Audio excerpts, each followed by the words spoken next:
నోరు మంచిదైతే ఊరు మంచిదైతది అనే మాట మరి తెలియదో లేకుంటే తెలిసినా అది మనకు కాదు అనుకుంటున్నాడో గాని కాంగ్రెస్ లీడర్ అద్దంకి దయాకర్ నోరు మంచిగా లేక ఊరందరితోనే కాదు తెలంగాణ జనాలందరితోని తెగదిట్టించుకుంటున్నాడు పోరి. మనం మాట్లాడేది 10 మంది ఇంటారు, పబ్లిక్ గమనిస్తున్నారు అన్న సోయిగూడు లేకుండా ఇజ్జతిని ఇంటి గుంజ గట్టేసి ఇంత ఇంత ఇల్లు తక్కువ మాటలు మాట్లాడుతుండగా బయటకొచ్చి ఆడ జపానాలు ఏమేమో కనిపెడుతుంటే నేనోటి కొత్తగా ఎవరికి తెలియదు కనిపెట్టినా అనుకుంటా.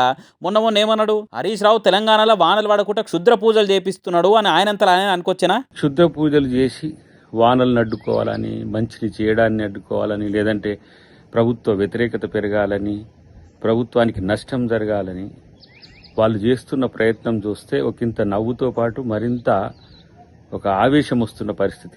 బీఆర్ఎస్ నేత కేసీఆర్ గారు అల్లుడు హరీష్ రావు గారు ఎక్కడెక్కడ పోయి పూజలు చేస్తుండో మనకు సమాచారం ఉంది. ఈయనిట్ల కుట్రలు క్షుద్ర పూజలు అనుకుంటా కుంకుడుగాయలు దంచినట్టు స్పీచ్లు దంచులతోని ఈ ముచ్చటిన జనాలంతా అచ్చింతలేసిరు గట్టిగా. మొగుల మీదికి రాకెట్ పంపుతున్న ఈ కాలంలో ఇంకా ఈ మోతవరి మాటలా తమరు మాట్లాడేది? చదువుకున్నాయనవే కదా, ఓ పార్టీ తరపున పబ్లిక్ లా తిరుగుతున్నవే కదా.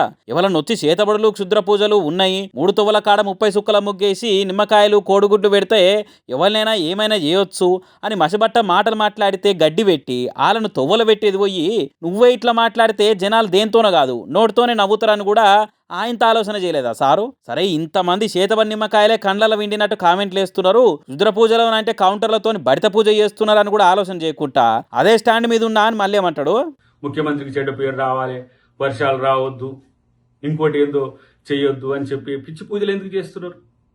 డెఫినెట్గా కట్టుబడి ఉంటాం. కోర్టుల మీద, చట్టాల మీద, రాజ్యాంగం మీద గౌరవం ఉన్న వ్యక్తులం, గుర్తుపెట్టుకో.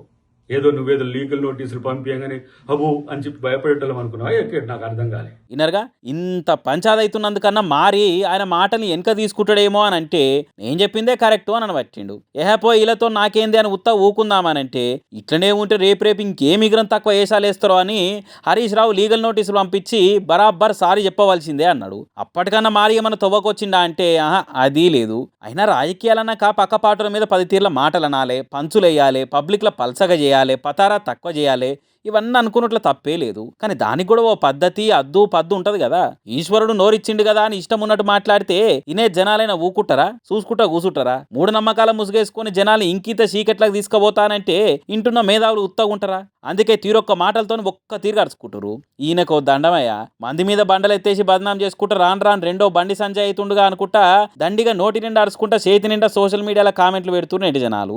లాజిక్ లేని మాటలతోని శీషవ్వ అనిపించే షీప్ కామెంట్లతోని లేని నొత్తి నొప్పి పెట్టిండు కానీ సొంత పార్టీలే కంతలు పట్టుకునే కౌంటర్లతోని నేను మస్తు రాజకీయాలు చేస్తానంటే అద్దంకి దయా కారు కూతల్ని ఎవరైనా మెచ్చేదా, సూపర్ అని నచ్చేదా అని అనుకుంటే జరంత గట్టిగానే అరుచుకోబట్టిరు జనాలు కూడా.